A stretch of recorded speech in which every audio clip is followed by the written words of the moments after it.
I'm Vicky, we are at Bloodstock Festival and you are watching Rockflesh.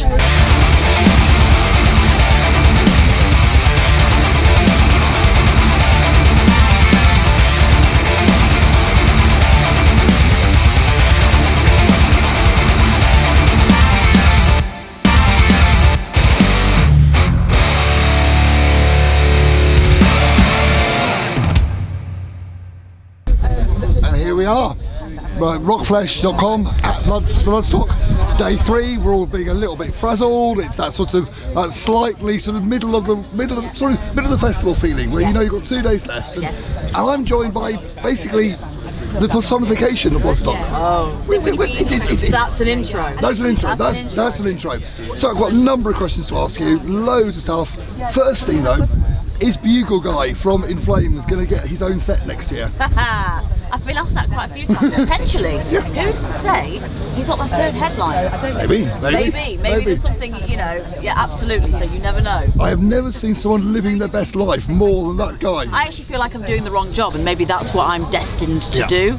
And I think we're all thinking that. Oh, yeah, so completely. Absolutely, yes. Completely. So on to the slightly more sensible ones. As we said, it's Saturday morning. When do you start to relax? We don't. I've actually realised that we don't relax at all.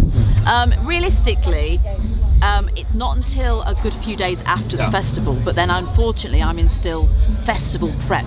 So my mind as a band booker doesn't end because I'm already into 24, so it kind of doesn't stop.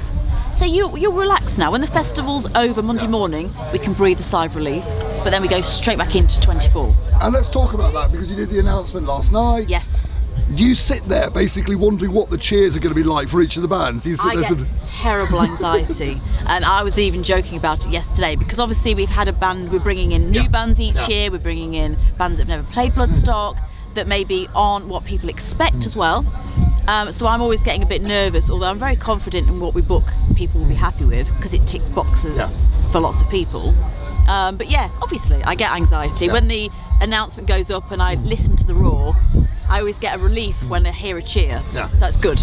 Well, let's cut to the chase. The two ones for me, which I thought were really interesting left field, was Flogging Molly, and that got a really big thing, which I thought, was there a thank Christ? No, we knew, for example, Flogging Molly would be a fun addition.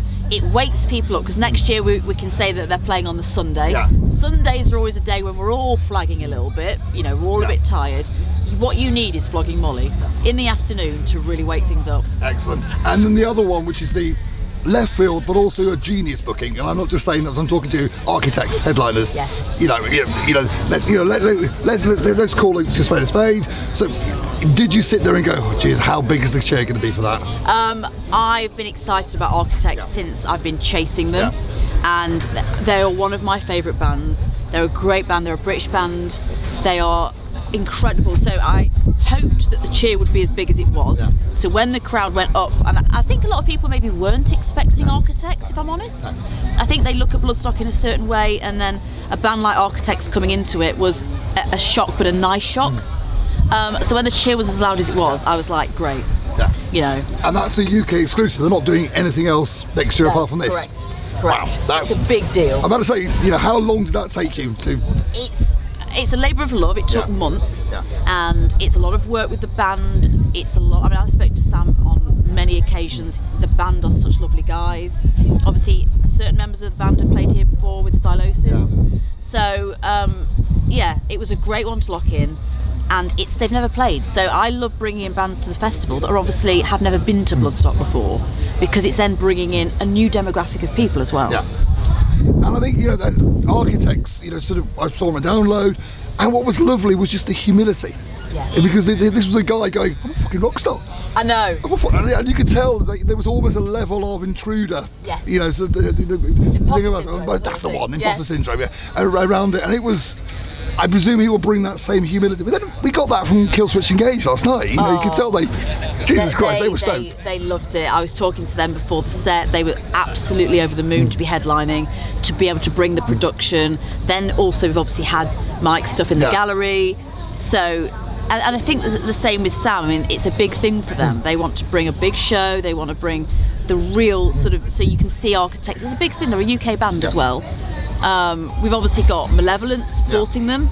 which is a great, band that we've brought up through the ranks. So not, again, asking for any sort of spoilers, but is it literally going to be Malevolence into sort of Architects? Yes, it is. Yes, it is, right. Yes, it is. Heard it exclusively here? You have heard it, because I've not told anybody that. So Malevolence will be main support to Architects. That's going to be good. Yes.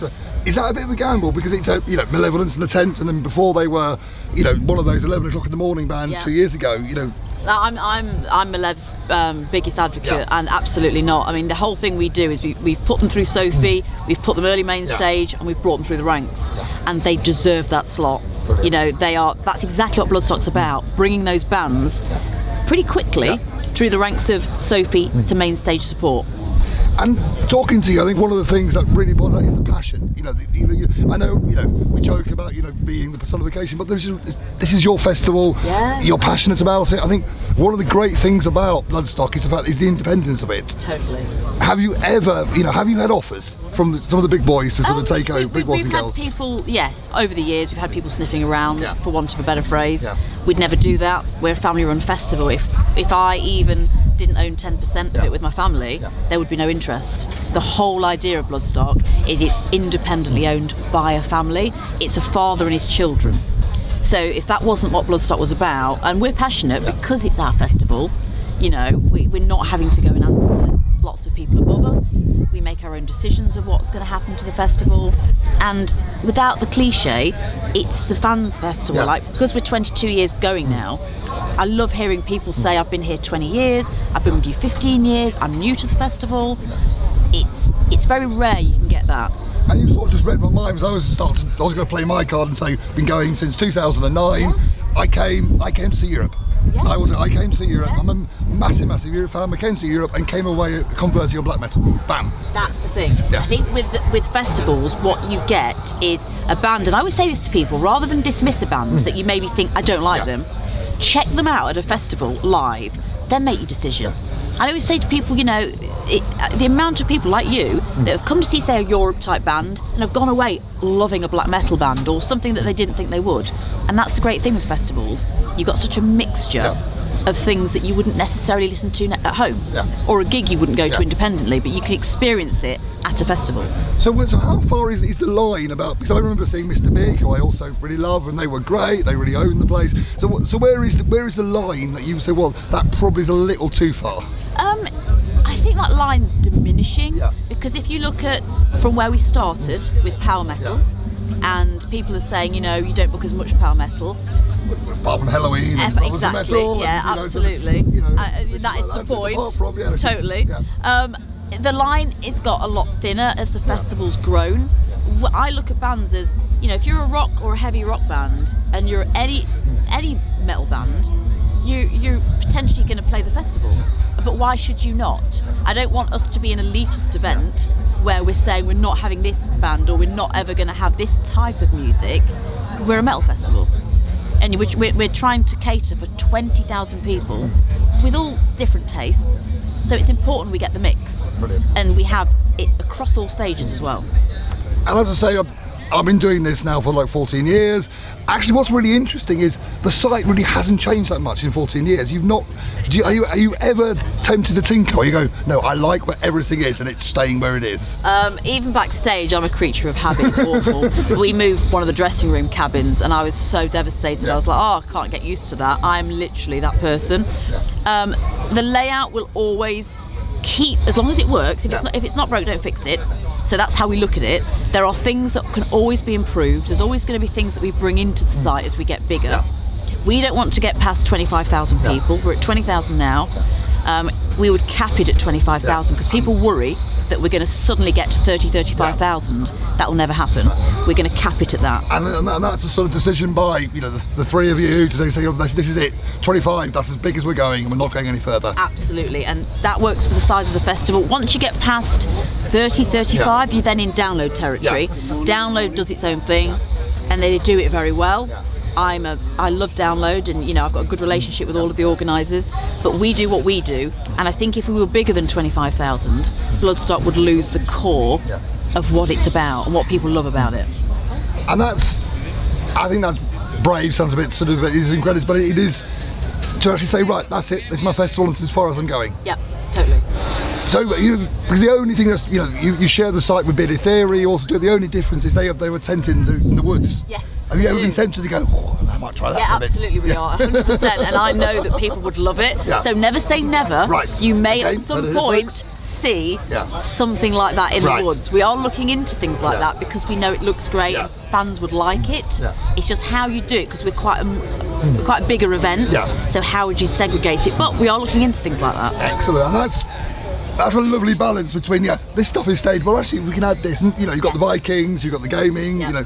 you've been adding things all over. I have to ask, third headliner, is that booked? Is it in, sorted? It's very close. Right. It's going to be great. Good.